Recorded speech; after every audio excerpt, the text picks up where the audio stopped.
bang. Ni jersey bang. Ni jersey Ni baju jersey Brunei. DPMM. Brunei DPMM. Oh di PMM yang main Liga Super sekarang ni lah. Yang main yang tengah main Liga Super, tapi ni tahun 2022. 2022. Goalkeeper punya away. Oh, goalkeeper ada away. Goalkeeper away. Ah, see. Goalkeeper home dia warna lain. Ni away. Ni pakai oleh siapa lah? Dia pakai masa tu dia pakai oleh Haimi Nyaring dengan legend Wado Yusof. Wado Yusof tu legend. Wado Yusof kira legend. Oh, saya kena Google ni. Ha. So time ni dia ada main Liga Singapura kan? Masa di sini Singapura, Haimi Nyaring masih lagi dalam skuad di PMM sekarang. Wadon dah retire lah. Dah retire lah. Dia macam Hassan Sani Singapura.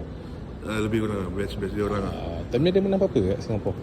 Masa ni dia dekat Brunei menang FA Cup, dekat Singapura pun silap menang FA Cup juga. Dekat Brunei FA Cup Singapura.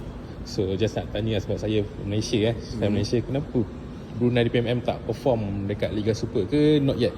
Belum panas pun. Belum panas. Kena cari letak dulu. Dia baru pindah, dia macam mungkin lebih kurang dengan takut lama. Tengok season depan insyaAllah. Season depan. Sebab catatan Januari nanti dia nak masuk few players yang baru.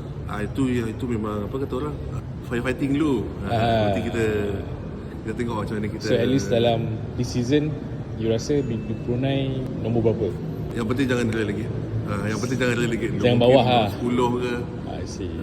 Alright. Thank you. Kat sini buat apa? Sini teman isteri ada kursus ke sini. I see. Orang Brunei Saya orang Brunei. Kita punya bahasa macam sama betul Bapak saya orang Johor. Oh. Jadi saya boleh communicate boleh lah lebih kurang lah. Tapi saya besar tinggal lahir kat Brunei.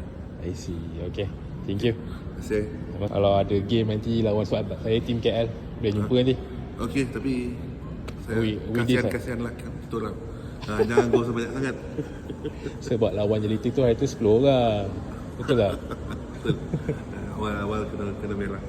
Alright, thank you bro. Thank you.